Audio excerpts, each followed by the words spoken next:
그러므로 한 사람으로 말미암아 죄가 세상에 들어오고 죄로 말미암아 사망이 들어왔나니 이와 같이 모든 사람이 죄를 지었으므로 사망이 모든 사람에게 이르렀느니라. 죄가 율법 있기 전에도 세상에 있었으나 율법이 없었을 때는 죄를 죄로 여기지 아니하였느니라. 그러나 아담으로부터 모세까지 아담의 범죄와 같은 죄를 짓지 아니한 자들까지도 사망이 왕노릇하였나니 아담은 오실 자의 모형이라. 그러나 이 은사는 그 범죄와 같지 아니하니 곧 한 사람의 범죄를 인하여 많은 사람이 죽었은즉 더욱 하나님의 은혜와 또한 한 사람 예수 그리스도의 은혜로 말미암은 선물은 많은 사람에게 넘쳤느니라. 또 이 선물은 범죄한 한 사람으로 말미암은 것과 같지 아니하니 심판은 한 사람으로 말미암아 정죄에 이르렀으나 은사는 많은 범죄로 말미암아 의롭다 하심의 이름이니라.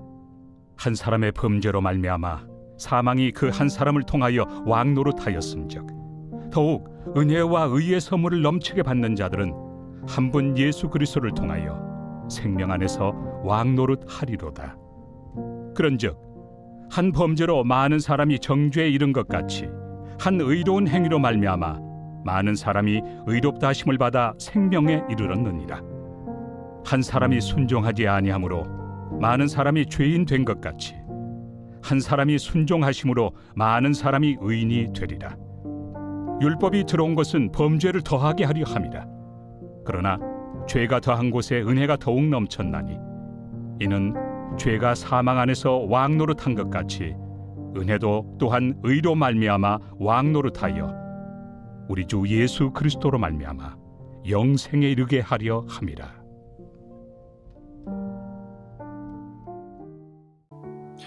(2026년도) 북중미 월드컵을 앞두고 최근에 대한민국 국가대표팀이 두 번의 친선 경기를 미국에서 펼쳤습니다.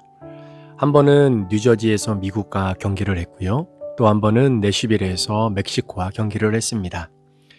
일반적으로 국가대표팀이 하는 경기를 보는 것이 쉽지는 않습니다. 그래서 그런지 미국에서 국가대표 경기가 펼쳐진다라고 하니까 그래도 맘먹고 경기를 볼 수 있는 계기가 몇몇 분들에게는 좀 주어진 것 같습니다. 저는 식구들과 집에서 TV로 시청을 했었는데요.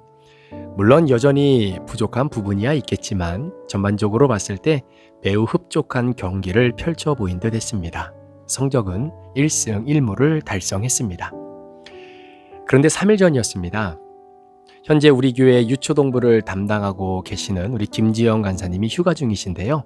그렇게 휴가 가신 간사님으로부터 카톡에 사진 한 장이 도착을 했습니다. 그래서 무슨 사진인가 하고 카톡을 열어봤더니 글쎄 세계적인 스타 있지요. 손흥민 선수와 함께 가족이 찍은 사진이었습니다. 그 사진을 제가 보는 순간 마치 제가 손흥민 선수하고 사진을 찍은 것처럼 너무나 신기하고 또 너무나 마음이 좋은 겁니다. 늘 TV에서만 봤던 손흥민 선수를 나와 함께 사역하고 함께 교회를 섬기는 귀한 가정이 그 선수와 함께 사진을 찍었다는 것 자체만으로도 제가 너무나 기쁜 겁니다. 그런데 사실은 제가 찍은 것이 아닙니다.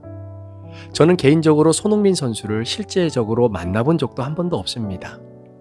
그래서 그 선수를 직접 만나 이렇게 사진을 찍으면 어떤 기분일지 사실 저는 잘 모릅니다.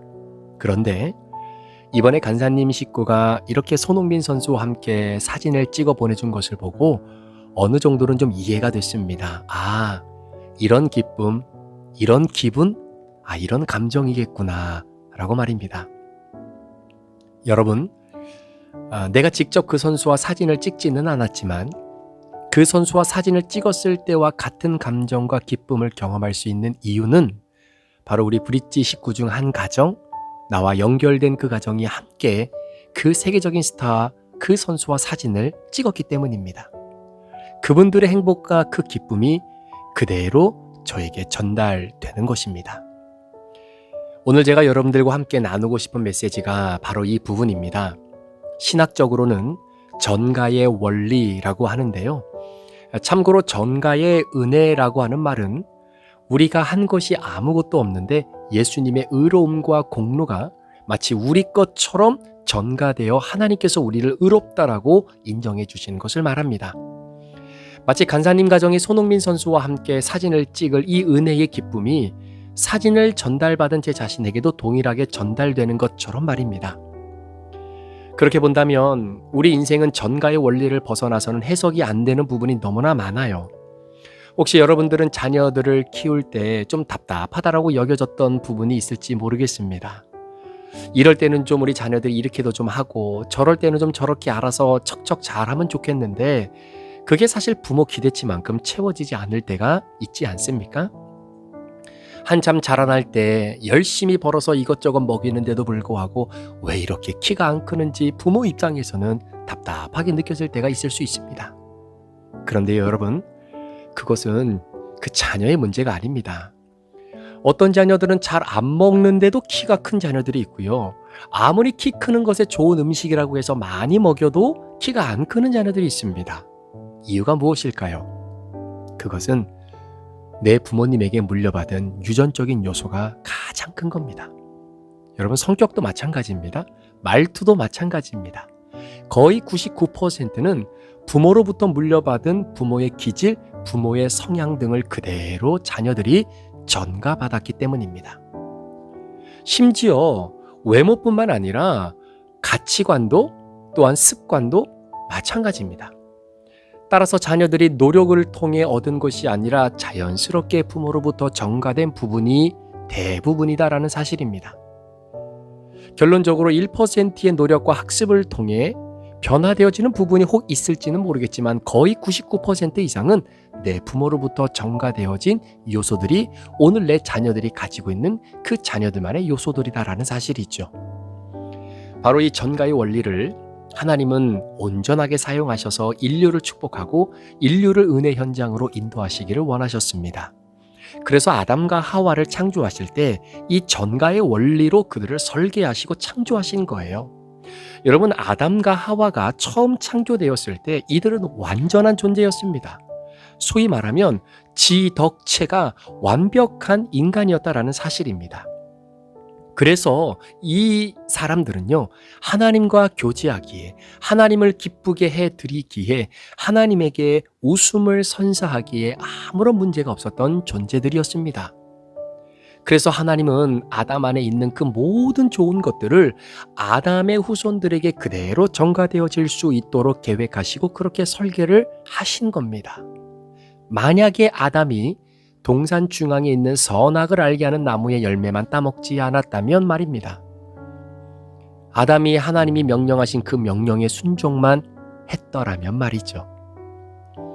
그러나 12절의 말씀처럼 아담 한 사람이 죄를 짓게 되면서 결국 아담 안에 있던 그 좋은 것들은 죄로 인해 파괴가 되고 결국은 하나님이 가장 싫어하시는 죄악들, 죽음, 타락, 시기, 미움, 질투, 교만 등의 죄가 남아있게 된 겁니다.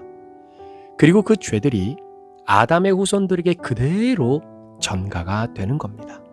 따라서 아담으로부터 내게 전가된 죄는 내가 죄를 지어서가 아니라 나의 조상에게 있던 죄였기 때문에 그 조상의 죄가 그대로 나에게 전가되어서 내게도 죄가 있게 된 것이죠. 그러므로 이 죄는 내가 노력한다고, 내가 애를 쓰고 공부를 많이 한다고 해서 이 죄 문제를 해결할 수 있는 것이 아닙니다. 마치 이런 겁니다. 백인은 백인의 피부를 가지고 태어납니다. 우리처럼 황인종은 황인종의 피부 색깔을 가지고 태어나는 거잖아요. 내가 황인종으로서 그에 걸맞는 피부색을 가지고 태어났는데 내가 노력한다고, 내가 애를 쓰고 돈을 많이 번다고 해서 내 피부 색깔이 하얀색이나 검은색으로 바뀌는 것이 아닌 것처럼 말입니다. 지금 내가 갖고 있는 피부색은 내 부모로부터 전가되어진 것입니다. 이처럼 우리가 태어날 때부터 죄를 안고 태어나는 것은 내가 죄를 지었기 때문이 아니라 조상인 아담의 죄가 내게로 전가된 것이기 때문에 이 죄는 내 노력으로 해결될 수 있는 부분이 아닌 것입니다. 나의 힘과 애씀으로 전가받은 이 사망, 이 영원한 죽음을 전환시킬 수 없습니다. 원래 하나님이 아담을 통해 가지고 계셨던 전가의 원리가 완전히 죄로 인해서 뒤틀려지게 된 것입니다. 원래 하나님이 계획하신 전가의 방식은 축복의 통로였어요. 그런데 이것이 저주의 통로가 되어버리고 만 것입니다. 그래서 아담의 후예는 태어날 때부터 이 사망과 죄를 안고 태어나게 되는 것입니다. 죽기로 결정된 상태로 태어나는 거죠. 여러분, 태어났는데 그 태어남이 죽기 위해 태어난 것이다라고 하면 그 탄생이 얼마나 비참한 일이겠습니까? 만약에 사람이 영생을 조건으로 태어난다면 그 탄생이 얼마나 기쁘겠습니까? 그런데 태어날 때 죽음이 예정되어 있고 죽음을 향해 나아가는 탄생이라고 한다면 이 얼마나 안타까운 탄생입니까?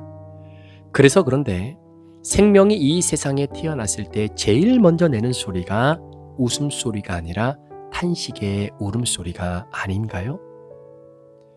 그렇다면 이 문제를 해결할 수 있는 방법은 없는 것입니까?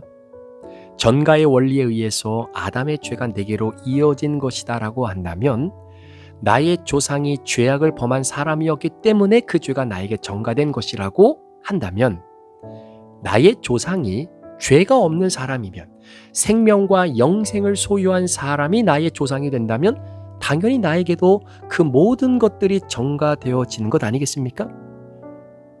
전가의 원리에 따르면 말입니다. 자, 그런데 이렇게 바뀌어질 수 있는 유일한 방법은 하나밖에 없습니다. 그것은 무엇이냐면 하나님이 결정하신 방법인데요. 바로 죄가 없으신 예수 그리스도를 통해 이 땅에 거룩을 전가시켜 주시기 위해 인간 부모의 몸을 빌어 이 땅에 육신의 몸으로 아들 예수 그리스도를 보내주신 사건입니다. 자, 그리고 더 중요한 것은 왜 예수님께서 십자가에서 우리 예수님이 죽으시고 3일 만에 다시 그 예수님을 부활하게 하셨는가? 이유는 오늘 본문 17절 말씀처럼 예수 그리스도를 나의 왕으로 모시는 모든 자들에게 부활 생명을 전가해 주시기 위해서라는 사실입니다. 따라서 신앙생활의 본질은 내가 선하게 사는 것이 아니라 나에게 자신의 거룩을 전가해 줄 부모가 바뀌는 것입니다. 그렇다면 어떻게 내 부모가 아담에서 예수 그리스도 바뀔 수가 있는가? 이 신비한 비밀을 우리는 아브라함에게서 찾을 수 있는데요.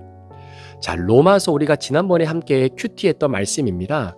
로마서 4장 3절의 말씀에 보면 이런 말씀이 있습니다. 성경이 무엇을 말하느냐? 아브라함이 하나님을 믿음에 그것이 그에게 의로 여겨진 바 되었느니라 라고 이야기합니다. 아브라함이 하나님을 믿음에, 자, 아브라함이 하나님을 노력함에가 아닙니다. 믿음에라는 겁니다. 믿는 순간 죄인에서 의인으로 여겨졌다라는 사실입니다. 신분이 변화됐다는 말입니다.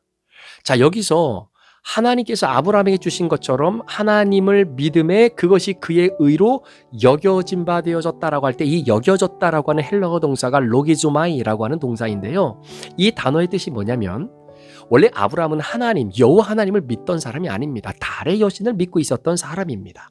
그런 아브라함의 믿음이 달의 여신에서 여호와 하나님을 믿는 믿음으로 바뀌는 순간 그 믿음이라고 하는 통로를 통해 하나님의 의로움이 아브라함에게 전가되었다라는 것이 여겨졌다라고 하는 로기조마이라는 뜻입니다. 그러니까 하나님의 좋은 것이 믿음이라고 하는 채널을 통해 아브라함에게 그대로 연결되고 전가되었다라는 것입니다. 이 말이 무슨 뜻이겠습니까? 믿음이 내 부모를 바꾸는 결정적인 요인이 된다라고 하는 사실입니다. 아브라함이 여호와 하나님을 나의 아버지로 믿고 받아들이는 순간 성령 하나님께서 아브라함을 거듭나게 하시는 겁니다.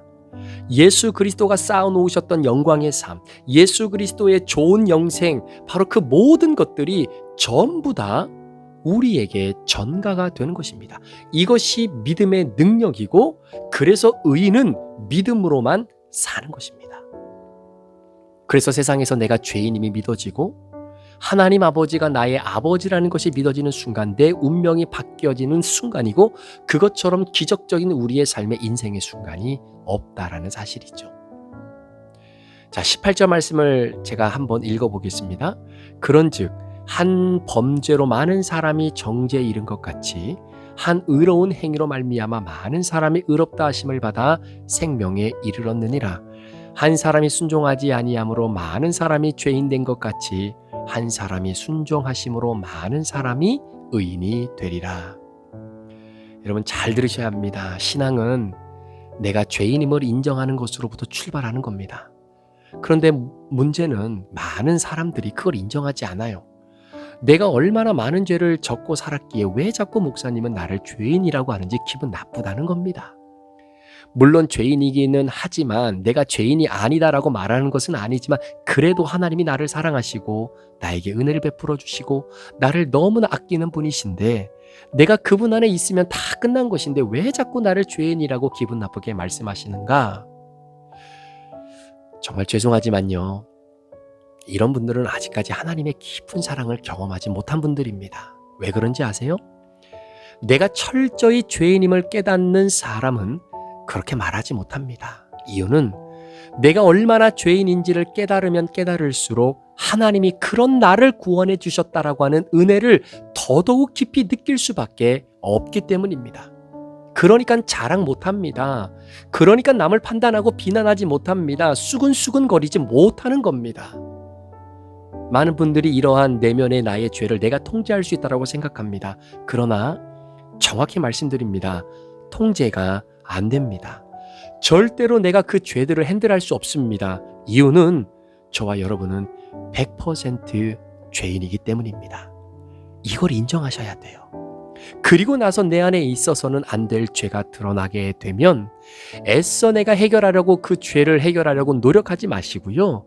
그 죄를 하나님 앞에 가지고 나와 회개하십시오. 내 의가 드러나면 드러날수록 부부관계 중에 남편은 아내를, 아내는 남편을 무시합니다. 내 의가 드러나면 드러날수록 성도는 목회자를 무시하고 목회자는 성도들을 무시합니다. 이것이 얼마나 하나님 앞에서 큰 죄인지 모릅니다. 따라서 우리가 큐티할 때마다 예배 드릴 때마다 이것이 깨달아져야 합니다. 오늘도 내 의를 드러내고 살고 있지는 않은지, 내가 내 안에 있는 죄를 내 스스로는 절대로 통제할 수 없다는 이 사실을, 그리고 사탄이 추악한 것이 나에게 전가되어지는 것이 아니라 그리스도 예수의 사랑, 기쁨, 은혜가 나에게 오늘도 전가되어지고 있는지 말씀 앞에서 나를 돌아보는 오늘 하루가 되었으면 좋겠습니다. 소망하며 기도하기는 여러분의 신앙 여정 속에 이 전가의 은혜, 그리스도 예수의 의로움이 이미 나에게 전가되어 나의 신분이 변했음을 기억하며 그 신분에 걸맞는 오늘 저와 여러분의 인생이 아름답게 펼쳐질 수 있기를 우리 구주 예수 그리스도의 이름으로 축원합니다. 기도하시겠습니다.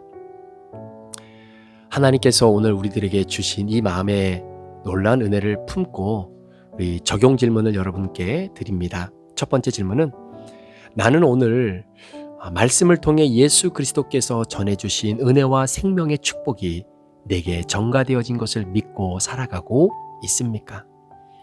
예수님이 주신 의로움보다 나의 의를 더 나타냄으로 인해 주변 사람들을 무시한 적은 없으셨습니까? 있다면 회개의 자리로 나아가시겠습니까? 기도하시겠습니다.